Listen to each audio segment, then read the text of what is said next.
Sa gitna ng mga pambabatikos at mga protesta, ang anti-cybercrime law idinipensa ni Pangulong Aquino.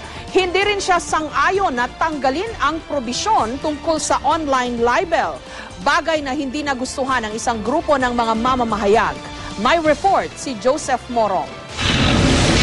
Mismong si Pangulong Noynoy Aquino na ang dumipensa sa pinirmahan niyang Cybercrime Prevention Act na ngayon ay matinding binabatikos. Pinili ko pa pirmahan dito dahil palagay ko kailangan tugunan itong mga krimen na hindi ganun kaliwanag sa ating mga batas. Yung lahat nga, identity fraud,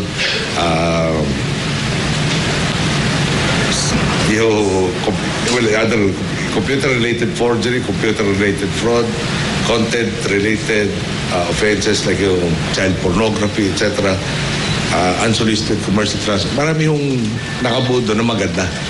So, nagkatalo tayo sa isang provision. Wala ho sa kapangyarihan ko na i-delete yung provision on libel, for instance.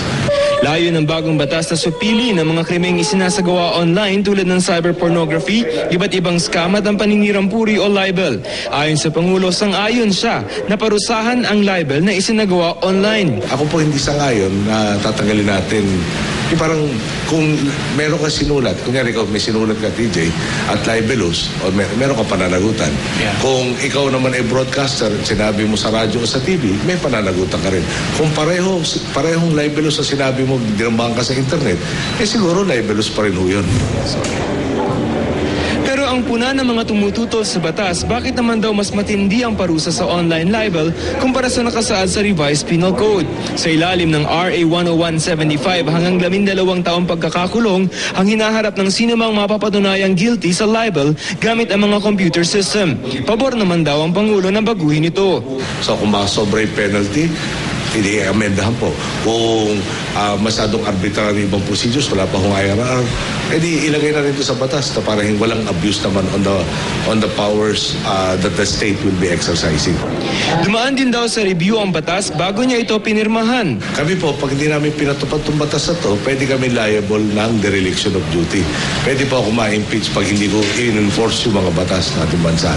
Hindi nagustuhan ng National Union of Journalists of the Philippines o NUJP ang pagdepensa ng Pangulo sa anti-cybercrime law. Tila nagdeklara daw ito ng gera.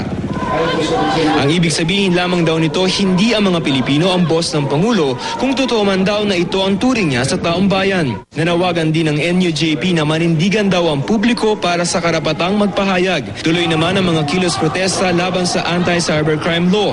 Sa labas ng COMELEC, nanawagan ng grupong Partido Lakas ng Masa na huwag iboto ang mga senador na pumirma rito. Hiling nila na mag-sorry ang mga ito sa pagpirma sa nasabing batas. Say it publicly. Wala namang problema dun sa nagkamali. Aminin lang, tatakpan namin para hindi na namin madala ito. Kung hindi po nakatakip ito, dadalhin po namin ito sa maraming lugar. Joseph Morong, GMA News.